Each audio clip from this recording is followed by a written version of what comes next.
रामराम मंडळी, मराठी आपल्या कट्ट्याला हार्दिक स्वागत. आज आपल्या मार्केटमध्ये एक भयानक गाणं आलेलं आहे, ते पण रॅप सॉन्ग. आणि ते रॅप सॉन्ग तुमच्या पाठीमागे दिसते, तराना रॅप. तर ह्या गाण्यामध्ये एक वेगळंच काय स्टाईल दिसणार आहे.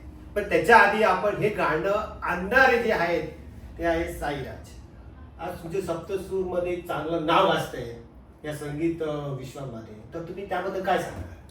सप्तस्वर म्युझिक चालू करून आता 5 वर्ष होऊन गेली आणि सप्तस्वर म्युझिक मधनं आम्ही नेहमी हाच प्रयत्न केला की नवीन नवीन वेगवेगळ्या प्रकारची गाणी द्यायची. Yes. आणि नवीन नवीन गाणारे असतील, म्युझिक डायरेक्टर असतील किंवा आर्टिस्ट असतील, तर सप्तसूरच्या गाण्यांमधनं बऱ्याच लोकांना आम्ही ब्रेक दिलेला आहे आणि जास्तीत जास्त लोकांना आपली कला दाखवायची संधी दिलेली आहे.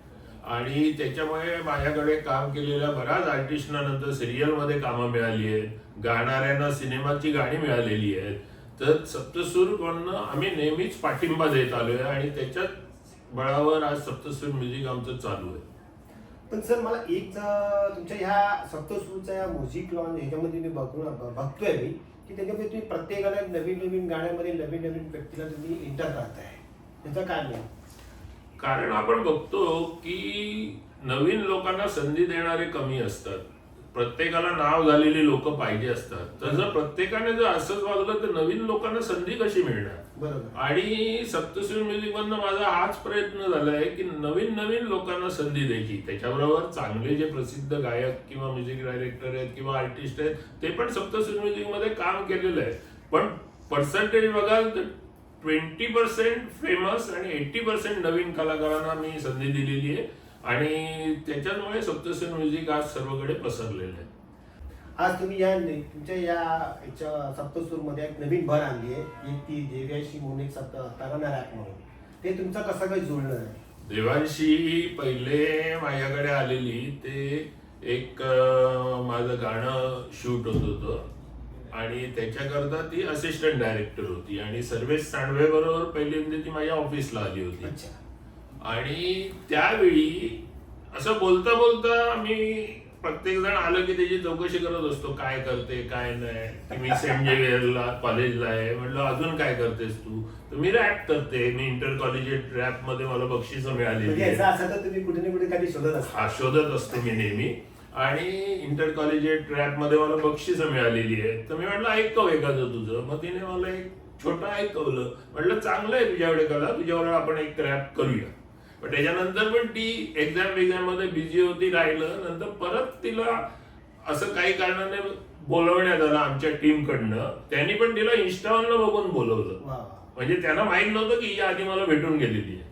आणि त्याच्यावरनं आली आणि हिला बघितलं. मग हिला म्हटलं काय नवीन आहे तुझ्याकडे? तर तिने रॅप ऐकवलं, म्हणजे त्याचा बेस झालेला. मग मी तिला सजेस्ट केलं की याच्यामध्ये तू करंट सिच्युएशन रिलिव्हंट टाक आणि दोन्हीचं मिक्स करून कर.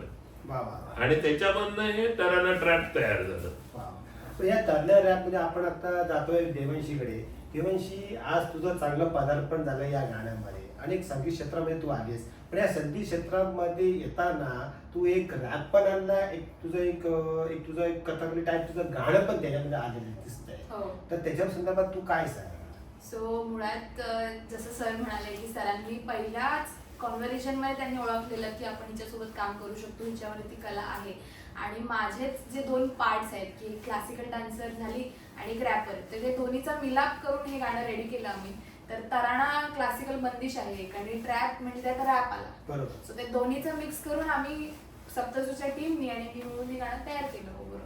आणि प्रेक्षकांना एकंदरीत बघायला तुझ्या ऑन सेट आणि ऑफ सेट सरांचा तुझं कसं बॉन्डिंग होतं? एक प्रोड्युसर म्हणून आणि एक तू आर्टिस्ट म्हणून असं काय? पहिल्यापासूनच सर एकदम म्हणजे पहिल्यापासून डे 1 पासून एकदम चिल्लेत माझ्यासोबत की नेहमीच म्हणजे असं आपलंसं वाटतं मला. कधी मी ऑफिसला आले, त्याच्यानंतर कधी सेटवर म्हणा, तर काहीच एकदम म्हणजे एकदम समजून घेणार आहेत सर. आणि आमच्यात भले एज गॅप किती असला तरी एक असं त्यांच्यामध्ये एक आपलं पण जाणवतं नेहमी, असं मी म्हणेन.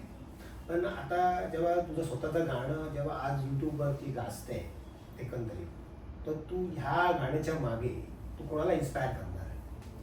इन्स्पायर करणार नवीन अजून रॅपर्सना, मराठी रॅपर्सना आणि फिमेल रॅपर्सना. मला इन्स्पायर करा असं वाटेल की त्यांनी पण बाहेर यावं आणि स्वतःची कला प्रस्तुत करावी, दुनियेसमोर दाखवावी.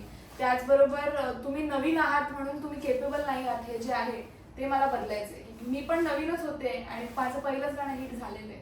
So, नवीन असणं म्हणजे केपेबल नसणं असं नाहीये. नवीन असून सुद्धा तितकंच जास्त टॅलेंटेड तुम्ही असू शकता. बरोबर. तेव्हा हे गाणं जेव्हा मी बघितलं तराना रॅप, त्याच्यामध्ये ते लोकेशन्स घेतले आहेत, ते लोकेशन्स ते प्रत्येक वेगळ्या ठिकाणी घेतलेले आहेत. कट्ट्यावर घेतले आहेत, एखाद्या समुद्र किनारी घेतले आहेत. काय की कसं काय तुला बेस होऊन, आणि त्यात तू कथाकलीचा पण थोडासा शॉर्ट्स दिलेला आहे, ते कसं काय तुला जुळवलं तिने? सो आम्ही जेव्हा गाणं रेडी झाल्यानंतर आम्ही मीटिंगला जेव्हा तू बसलो, ऑलरेडी शिकलेस का त्यासाठी तुला काहीतरी करावं लागलं, एक्स्ट्रा काय एनर्जी द्यावी लागली? मी 10 वर्ष कथ्थकचं शिक्षण घेतलंय. तर मग जेव्हा आम्ही मीटिंगला बसलो तर तेव्हा त्यांना तेच सांगितलं की याच्यात आपण क्लासिकल डान्स ठेवूया. Yes. आणि मग त्याच्यात मुंबईचा बॅकड्रॉप हवा आहे. हे संपूर्ण सप्तसूर म्युझिकची आयडिया होती की आपल्याला ह्या लोकेशन्सला करायचंय. आणि आम्ही सगळ्यांनी मीटिंगमध्ये डिस्कस करून मग ज्यांनी व्हिडिओ शूट केलाय तो सुद्धा होता AK विजन. सो सगळ्यांनी मिळून मग ठरवलं की असं हे लोकेशन्स आपले असतील. आणि त्यात बरेच लोकेशन ऑन द स्पॉट आहेत. म्हणजे आम्ही ट्रॅव्हल करतोय, अरे हे आवडलंय, इकडे थांबून इथे करूया, असं पण केलेलं आहे. म्हणजे जे प्लॅन नव्हतं ते पण लोकेशन आम्ही घेतले मग ऑन द स्पॉट त्या दिवशी. पण तेव्हा सरांचा काय ओपिनियन होता का की आपण वेगळं अजून याच्यापेक्षा काय करू? सरांचा नेहमीच सपोर्ट होता. म्हणजे तू नाही, पण त्या लोकेशन साठी ओपिनियन म्हणजे काय होते की हा ही लोकेशन बरोबर वाटत नाही, किंवा असं काय तुम्ही सुचवलं का त्यावेळी? ऍक्च्युअली लोकेशन्स आणि हे माझ्या टीमने सुचवलेले आहे. बरोबर आहे. माझी जी टीम आहे, दिव्या गाग आणि अंकित शिंदे, या दोघांनी त्या लोकेशन सुचवलेले आहेत सर्व की असं आपण करूया. आणि अशा बॅकग्राऊंड मध्ये घेताना पण तुम्ही विचार केला असेल की हे लोकेशन शूट करणार नाही, ठेवला नाही, मी दुसरा ऑप्शन नाही ठेवला. कारण की हे ह्याच लोकेशनला खूप चांगलं होईल असं आम्हाला पण वाटलं सर्वांना, आणि त्याच्यामुळेच आम्ही ते या लोकेशनला एकंदरीत तेव्हा हे डान्स करताना तू असं कोणाला आठवण केलीस की मी हे कुठेतरी मिस करते? शूट करताना आठवण म्हणजे ओव्हरऑल मला असं वाटत होतं की माझे आई बाबा असावे सेटवरती. पण ते आपापल्या कामात बिझी होते त्या दिवशी पण. सो माझी आई शिक्षिका आहे, माझे बाबा बँकेत कामाला आहे. तर मग ते आपापल्या कामात बिझी होते. तर आई बाबांची आठवण आलीच सेटवरती. आणि बरेचसे माझे ज्यांनी मला शिकवले, म्हणजे जे माझे मित्र आहेत, बरेच मित्र आहेत, तर त्यांना पण मिस केलं. जे नव्हते, कोणी गावी गेलं होतं, तर असं काय होतं, त्यांना मिस केलं ओव्हरऑल. बाकी तर माझी बरीच मित्रमंडळी आली होती त्या दिवशी. व्हिडिओमध्ये पण तुम्ही बघितलं 15 ते 20 जण आहेत त्या व्हिडिओमध्ये ओव्हरऑल. सगळे म्हणजे स्केटबोर्ड झालं, क्लासिकल डान्स, डान्सर्स, हे सगळे मिळून माझा सगळा फ्रेंड ग्रुप आहे तो माझा. पण हे गाणं बघायला गेलं एकदम रॅप म्हणजे बघत ना, एक टपोरी गाणं असं तसं, म्हणजे तू त्यावेळी तुझी फिलिंग काय होती की नाही खरंच हे गाणं म्हणजे काय टाईप मध्ये असणार, जेव्हा बघणाऱ्याला काय वाटत असेल? हे जे माइंडसेट आहे ना, रॅप म्हणजे असं छपरी आणि टपोरी, हेच मला बदलायचं होतं. आणि मला असं वाटतं मी ते बदललंय ह्या गाण्याच्या अनुषंगाने. कारण डीप लिरिक्स आहेत माझे फार. जर तुम्ही लिरिक्स नीट बघितले तर त्यात जे मला मेसेज मांडायचा आहे तो फार डीप आहे. त्यात मला नाही वाटत की त्यात छपरी किंवा टपोरी असं काही आहे. सो तेच माझं जे उद्देश होतं बदलायचं ते मी बदलले. माझं एक गाणं आहे नवीन, आता पुढे येईल, निसर्गाचा कायदा. ते महाराष्ट्रातल्या क्लायमेट इश्यूज वरती गाणं आहे. आणि त्याच्यात पूर्णतः मी जे काही म्हणजे शेतकऱ्यांचे हाल म्हणा, झाडं कापतात त्याच्यावर, परत त्याच्यानंतर आदिवासी लोकांचे हाल, हे सगळ्या विषयांवरती. म्हणजे माझा मुळात रॅप लिहिण्याचा उद्देशच हेच आहे की रॅप म्हणजे नुसतं काय गाड्या आणि सेक्सी मुली आणि हे सगळं नाहीये. रॅप म्हणजे प्रबोधनासाठी पण आपण रॅप करू शकतो. त्याच अनुषंगाने मी नवीन रॅप माझा लिहिते. तर या आपल्या आवडत्या प्रेक्षकांना तू काय सांगणार जेणेकरून तुला चांगला एक ट्रेंड मिळतोय गाण्याचा? हो, तर पहिल्यांदा तर स्वतःवरती विश्वास ठेवा. कारण स्वतःवर तुम्ही विश्वास नाही ठेवला तर दुनिया तुमच्यावर विश्वास नाही ठेवणार. तुमच्या कलेमध्ये आणि तुमच्या स्वतःमध्ये तुम्हाला एक सेल्फ बिलीफ असायला हवं. आणि दुसरी गोष्ट, कॉन्फिडन्स ठेवावा. कारण सरांची जेव्हा मी बोलले तेव्हा एक म्हणजे जर मी असे लाजले असते, मी माझा रॅप दाखवला नसता तर हे आपल्या भेटीला आलंच नसतं ना.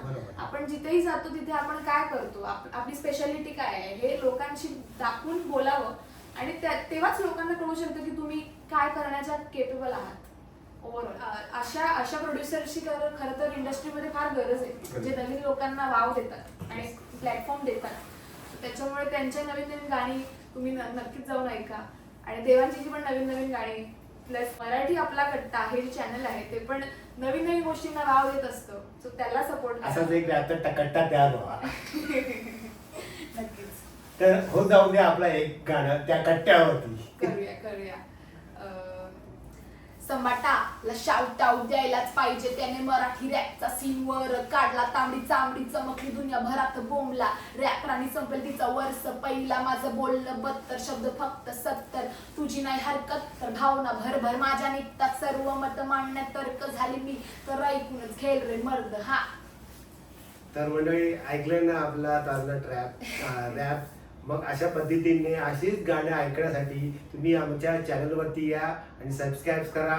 आणि अशाच पद्धतीने आता मी तुमचा निरोप घेतोय. धन्यवाद. थँक्यू.